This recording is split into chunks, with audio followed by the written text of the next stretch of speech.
ఇప్పుడు కేటీఆర్ గారి దివాలు కోరుతనానికి నిదర్శనం. ఇవాళ రాష్ట్రంలో 20 నెలలుగా గౌరవ ముఖ్యమంత్రి రేవంత్ రెడ్డి గారి నాయకత్వంలో ఎలాంటి లా అండ్ ఆర్డర్ కానీ ఎలాంటి సమస్య లేకుండా పోలీస్ వ్యవస్థ పటిష్టం చేసిన ఘనత గౌరవ ముఖ్యమంత్రి రేవంత్ రెడ్డి గారి దగ్గర. హోంశాఖ ఈరోజు గౌరవ ముఖ్యమంత్రి రేవంత్ రెడ్డి దగ్గరనే ఉన్నారు. అదేవిధంగా కమాండ్ కంట్రోల్లో కూర్చొని ప్రతిరోజు ప్రక్షాళన దిశగా ఎక్కడైతే లోపం ఉందో ఆ లోపాన్ని సరిచేసి ముందుకోయిన వ్యక్తి ఎవరంటే గౌరవ ముఖ్యమంత్రి రేవంత్ రెడ్డి గారు.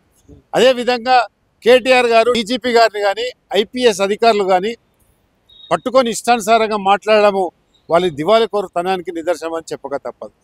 గత ప్రభుత్వంలో మీ ప్రభుత్వంలో మీరు మున్సిపల్ శాఖ మంత్రిగా ఉన్నప్పుడు, మీ తండ్రి ముఖ్యమంత్రిగా ఉన్నప్పుడు ఈ రాష్ట్రంలో డ్రగ్స్ దందా జరగలేదా? ఈ రాష్ట్రంలో గంజాయి దందా జరగలేదా? ఈ రాష్ట్రంలో అమ్మాయిలతో ఏ విధంగా కులికిరో మీకు తెలియదా? ఈ రాష్ట్రంలో మరి విచ్చలవిడిగా మరి పోలీస్ శాఖను వినియోగించుకునే వ్యక్తులు ఎవరంటే గత ప్రభుత్వంలోని పెద్దలు. కానీ గౌరవ ముఖ్యమంత్రి రేవంత్ రెడ్డి గారు వచ్చిన తర్వాత ఈ నగరంలో కానీ ఈ రాష్ట్రంలో కానీ ఈ ప్రభుత్వంలో కానీ ఎలాంటిది దురదృష్టకరమైన సంఘటన జరగలేదు, జరగబోదు కూడా. ఎందుకంటే ఒక అభివృద్ధి లక్ష్యంగా ఈ రాష్ట్రాన్ని ఒక అగ్ర రాష్ట్రంగా తీర్చిదిద్దాలని, పోలీస్ శాఖను పటిష్టం చేయాలని ఎప్పటికప్పుడు డీజీపీతోటి ఉన్నతాధికారులతోటి సమీక్షా సమావేశాలు పెట్టి లా అండ్ ఆర్డర్ను కంట్రోల్ చేస్తున్న గౌరవ ముఖ్యమంత్రి గారిని, అదేవిధంగా ఐపీఎస్ అధికారులను డీజీపీ గారిని అనుచిత వ్యాఖ్యలు చేసిన కేటీఆర్ గారిని నేను గౌరవ ముఖ్యమంత్రి గారిని కోరుతున్నా, డీజీపీ గారిని కోరుతున్నా, సుమోటగా తీసుకొని ఆయనపై కేసు ఫైల్ చేసి అరెస్టు చేయాలని నేను ఈ సందర్భంగా గౌరవ ముఖ్యమంత్రి గారిని కోరుతా ఉన్నాను. ఇప్పుడు మీరు చెప్పినటువంటి ఎటువంటి అసంఘిక కార్యక్రమాలు ఏవైతే ఉన్నాయో అవి ఈ ప్రభుత్వంలో ఎక్కువ పెరిగినాయి అన్నట్లు, ఇంకోటి ఏంటంటే ఈ ప్రభుత్వం ఫెయిల్యూర్ ప్రభుత్వం అన్నట్లు కూడా మాట్లాడటం జరిగింది. ఎక్కడ ఫెయిల్ అయింది ప్రభుత్వం? గౌరవ ముఖ్యమంత్రి రేవంత్ రెడ్డి గారు డిసెంబర్ 7 అంటే ఇంకా 4 రోజులు 15 రోజులు పోతే 7 తారీఖు అయితే 2 సంవత్సరాలది. ఒక్కనాడన్నా సెలవు పెట్టి ఒక్క గంటన్నా నేను కష్టపడుతున్నా రెస్ట్ తీసుకోవాలనే ఆలోచన గౌరవ ముఖ్యమంత్రికి ఎప్పుడైనా వచ్చిందా? ఏనాడైనా పెట్టుబడుల కోసమే ఏది విదేశాలకు పోయిన కానీ మీ లేక కేటీఆర్ లేక విలాసాల కోసమో ఏదైతే సరదాల కోసమో ఏనాడు కూడా పోయిన సందర్భం లేదు. గౌరవ ముఖ్యమంత్రి గారే కాదు, మా క్యాబినెట్ అంతా కూడా ఈ 2 సంవత్సరాలలో వారు వాళ్ళ యొక్క సొంత జీవితాన్ని కూడా ప్రజలకే అంకితం చేసిన పరిస్థితి. ముఖ్యంగా గౌరవ ముఖ్యమంత్రి గారు కానీ మా క్యాబినెట్ మంత్రులు గారు అనునిత్యం ప్రజల్లో ఉంటా ఉన్నారు. గతంలో కేసీఆర్ గారు ఫామ్ హౌస్కు ప్రగతి భవన్ మాత్రమే పరిమితమయ్యారు. కానీ గౌరవ ముఖ్యమంత్రి గారు ఖచ్చితంగా నెలకు 30 రోజులు ఉంటే 25 రోజులు దాదాపు ప్రజల మధ్య ఉంటున్న సంగతి మనకు తెలియదా? సెక్రటరియట్కు వస్తూ ఉన్నాడు, కమాండ్ కంట్రోల్లో కూర్చొని పర్యవేక్షిస్తూ ఉన్నాడు, మంత్రుల సమావేశం పెడతా ఉన్నాడు, అధికారుల సమీక్షా సమావేశాలు పెడుతున్నాడు. ఎన్నడైనా మీ లేక జన్వాడ ఫామ్ హౌస్లో కానీ లేకుంటే ఇంకే హోటళ్ళల్లో కానీ ఎన్నడైనా విలాసమైన జీవితం గడిపిన మా ముఖ్యమంత్రి గారు, మీరు అనేటప్పుడు మీకు సిగ్గు శరం ఏమైనా ఉండాలి, చీము నెత్తురు ఏమైనా ఉండాలి. గౌరవ ముఖ్యమంత్రి గారిని, కాంగ్రెస్ ప్రభుత్వాన్ని, కాంగ్రెస్ పార్టీ మంత్రులను విమర్శించేటప్పుడు ఆత్మ పరిశీలన చేసుకోవాల్సిందిగా కేటీఆర్ గారిని నేను డిమాండ్ చేస్తూ ఉన్నాను. ఏదైతే ముఖ్యమంత్రి గారి మీద అనుచిత వ్యాఖ్యలు చేస్తున్నావో, పోలీస్ అధికారుల మీద అనుచిత వ్యాఖ్యలు చేస్తున్నావో తప్పకుండా కాంగ్రెస్ పార్టీ ప్రభుత్వం వదిలిపెట్టదు. సుమోటగా తీసుకొని అతన్ని అరెస్టుకు రంగం సిద్ధం చేయాలని గౌరవ ముఖ్యమంత్రి గారికి నేను సవినయంగా మనం చేస్తున్నాను. అయితే ఇప్పుడు ప్రభుత్వం ఏర్పాటు అయ్యి 24 నెలలు అవుతున్నప్పటికీ కూడా ఇప్పటి వరకు కూడా ఈ విద్యా సంస్థలకు సంబంధించి ఫీజు రియంబర్స్మెంట్ ఈ బకాయిలు కానీ లేకుంటే రైతుల విషయంలో కానీ ప్రభుత్వ ఉద్యోగులకు సంబంధించి కానీ కొన్ని వాళ్ళకి ఇవ్వాల్సినవి కూడా ఏం లేదు. అంటే ప్రస్తుతం చూసుకున్నట్లయితే ఎక్కడ ఉన్నది అక్కడే ఉంది, ఎక్కడ వేసిన గొంగడ అక్కడే ఉంది అన్నట్లు కూడా మాట్లాడేవైతే జరగదు. మరి ఈ సందర్భంగా ఇప్పుడు రైతు భరోసా ఇచ్చాం, రైతు రుణమాఫీ చేశాం, అంచెల వారీగా ఇన్స్టాల్మెంట్ కింద కాలేజీల ఫీజు కూడా కడతాం. నిన్న మొన్న చూసిరు మా ఆర్థిక శాఖ మంత్రి బట్టి విక్రమార్క గారు 600 కోట్లు రిలీజ్ చేయడం జరిగింది. మళ్ళొక 15 రోజుల్లో మళ్ళొక 300 కోట్లు రిలీజ్ చేయాలని దూరదృష్టి ఉన్న వ్యక్తి ఎవరంటే మా బట్టి విక్రమార్క గారు. పిల్లల జీవితాలతో చెలగాటమాడి ఉద్యమ ముసుగులో వీళ్ళు వచ్చిరే తప్ప పిల్లలను నాశనం చేయాలి, పిల్లల జీవితాలతో పిల్లల చదువులతో ఆడుకునే ముఖ్యమంత్రి రేవంత్ రెడ్డి గారు అని నేను గంటాపదంగా చెప్పదలుచుకున్నాను. అందుకొరకే మొన్న వాళ్ళు 2 రోజులు బంద్ పెడితే కూడా ఖచ్చితంగా మీరు తెరవండి, మీకు ఫీజు రియంబర్స్మెంట్ పంపిస్తాను, ఖచ్చితంగా ఒక రోజు లేట్ అవుతుంది తప్ప మీ ఫీజు రియంబర్స్మెంట్ బాకీ చెల్లించడానికి ప్రభుత్వం సిద్ధంగా ఉంది. అదే విద్యార్థుల జీవితాలతో చెలగాటం ఆడొద్దని సవినయంగా మనవి చేయడం కూడా జరిగింది. అయితే ఇప్పుడు ఈ ప్రభుత్వంలో చూసుకున్నట్లయితే రైతులు సంతోషంగా లేరు. అదేవిధంగా దివ్యాంగులు కానీ, లేకుంటే వృద్ధులు కానీ, ఇట్లా భర్త చనిపోయినటువంటి ఆ మహిళలు కానీ, ఇట్లా ఆటో కార్మికులు కానీ, వ్యాపారస్తులు కానీ, ఇట్లా చూసుకున్నట్లయితే ఏ రంగంలో చూసుకున్నా కానీ వాళ్ళు ఒక ప్రశాంతత అనేది లేకుండా ఏదో నడుస్తుందంటే నడుస్తుంది. ఇదేం ప్రభుత్వం నాయన అనుకునే పరిస్థితి వచ్చింది. ఈరోజు అన్ని పథకాలు రాష్ట్రంలో అమలవుతా ఉన్నాయి. కొందరు ఓర్వలేక విషం చిమ్ముతా ఉన్నారు. ముఖ్యంగా జూబ్లీహిల్స్ ఎన్నికల తర్వాత రేపు తెలుస్తుంది అసలు సంగతి. ఎన్నికల తర్వాత ఓటమి జీర్ణించుకోలేక ఇట్లాంటి విష ప్రయోగాలు చేశారు. అదే ఇంకా చేస్తూ ఉన్నారు. వాళ్ళ మీద ప్రజలకు విరక్తి కలిగింది.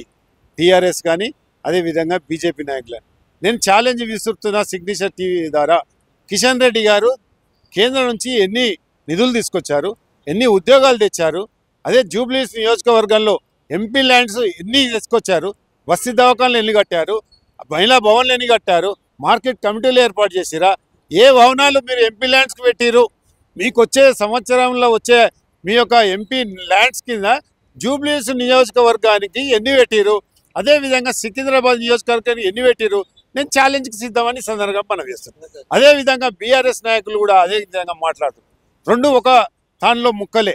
వాళ్ళు కూడా జూబ్లీహిల్స్ నియోజకవర్గంలో ఈరోజు ఏదైతే సంపన్నులు ఉన్నారో అదేవిధంగా పేద కుటుంబాలు కూడా ఉన్నాయి.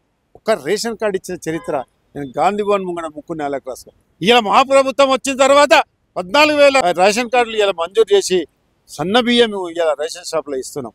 అదేవిధంగా కబ్జాలకైన చెరువులు కానీ, కుంటాలు కానీ, నది పరివాహక ప్రాంతాలను కూడా రక్షించి హైడ్రా అనే పేరు మీద రక్షించి పేదలకు ఇంద్రమ ఇల్లు ఇస్తున్న ప్రభుత్వం ఏదంటే మా రేవంత్ రెడ్డి గారి ప్రభుత్వం.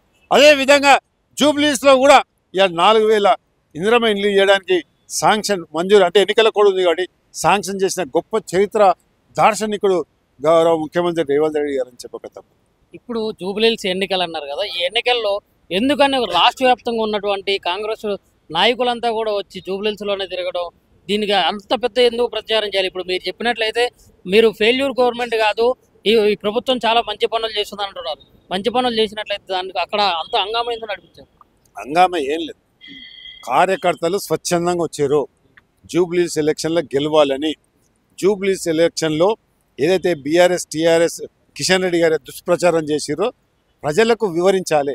20 నెలల్లో మేము ఏమేమి పథకాలు చేసినాం, గృహలక్ష్మి చేసినాం, అదేవిధంగా సన్నబియ్యాలు తీసుకొచ్చినాం, ఉచిత కరెంట్ ఇచ్చినాం, సిలిండర్లు ఇచ్చినాం, చెప్పుకుంటూ పోతే ఎన్నో పథకాలు అమలు చేసినాం. కాబట్టి అవన్నీ ఇంటింటికి చేరాలి, ఇంటింటికి ఆ పథకాలు చేరాలని మా యొక్క క్యాడర్ అంతా, కొంత హైదరాబాద్ కానీ రంగారెడ్డి జిల్లా కానీ కొన్ని క్యాడర్ అంతా కదిలి ఇంటింటికి చెప్పినాం. చెప్పినందుకే బీఆర్ఎస్ ఇలా 2వ స్థానంలో ఉంటుంది. కమలానికి డిపాజిట్లు దక్కలేవని సందర్భంగా మంచిది. బీజేపీ డిపాజిట్ల కోసం చూస్తున్నారు, మేము మెజార్టీ కోసం చూస్తున్నాం అన్న సంగతి ఈ సందర్భంగా మనం చేస్తాం. అయితే ఇప్పుడు కారు కావాలా, లేకుంటే బుల్డోజర్ కావాలా అన్నట్లు కానీ, లేకుంటే కొంతమంది దండుపల్లెం బ్యాచ్ తిరుగుతుంది అన్నట్లు కూడా కేటీఆర్ కానీ లేకుంటే హరీష్ రావు కానీ మాట్లాడటం జరిగింది. అది దిగజారుతనం అంటారు, శివరాజకీయాలు చేస్తున్నామంటారు, శివరాజకీయాలు చేస్తున్నాడు. ఇంత ఎలక్షన్ అవుతుంటే ప్రతిపక్ష నాయకుడు ఎందుకు ఫామ్ హౌస్లో వండుకున్నాడు, అదొక్కటి ప్రజలకు చెప్పవలసిన అవసరం లేదు. ప్రధాన ప్రతిపక్ష నాయకుడు ఏదైతే ఆ స్టేటస్ అనుభవిస్తుండో, ఆ యొక్క డబ్బు తీసుకుంటుండో ఆ ప్రతిపక్ష నాయకుని హోదాకు ఎందుకు ప్రతిపక్ష నాయకుడు మరి బయటికి రాలేదు? నేను సూటిగా కేటీఆర్ దానికి సమాధానం చెప్పిన తర్వాత దీనికి సమాధానం. ఇది ఇప్పుడు కాంగ్రెస్ కి అనుకూలంగా సర్వే రిజల్ట్ తీయలేదని చెప్పేసి కేకే సర్వేకి ఇచ్చినటువంటి ఏవైతే ఫండ్ ఉందో ఆ ఫండ్ మళ్ళీ మొత్తం వాపసు తీసుకున్నట్లు కూడా వార్తలు వస్తా ఉన్నాయి. మరి ఎంతవరకు వాస్తవం? అది ఫేక్ సర్వేలు అండి, అవన్నీ ఫేక్ సర్వేలు. మేము ఏ సర్వేలను పెట్టుకోలేదు. మేము ప్రజలకు దగ్గరికి పోయినాము. మా క్యాడర్ నాతో పాటు అందరూ, నాకంటే పైన స్థాయిలో నాకంటే కింది స్థాయిలో కూడా ప్రతి గడపకు దక్కినాము. మేము ఈ పనులు చేసినాము, మేము ఈ రకంగా ప్రజలను ఆదుకున్నాం చెప్పడమే మా బాధ్యత. ఆ రేవంత్ రెడ్డి గారు గౌరవ ముఖ్యమంత్రిగా చేసిన పథకాలే మమ్మల్ని గెలిపిస్తున్నాయి. ఇప్పుడు కేకే సర్వే ఒక రకంగా ఇస్తే నాగన్న సర్వే ఒక రకంగా ఇచ్చింది. ఇట్లా ప్రధాన సర్వేలు వాళ్ళ టీం సర్వే ఇచ్చినా కానీ రేపు ఈ టైంకు మీరు గాంధీ భవన్ రండి, ఇక్కడ విజయోత్సవాలు జరుగుతాయి. అంటే ఏ రకంగా, అంటే అంత కాన్ఫిడెన్స్ ఎందుకంటారు? ఎందుకంటే మేము పోటీ వచ్చింది కదా. పోటీ కాదు, ఇప్పుడు అన్ని యొక్క పథకాలు అమలు చేసిన రాష్ట్రంలో జూబ్లీహిల్స్ కానీ బంజారాహిల్స్ కానీ కాదు, ఈ రాష్ట్రంలో అంతర్భాగమైన జూబ్లీహిల్స్ కూడా మా పథకాలు అందినాయి కదా.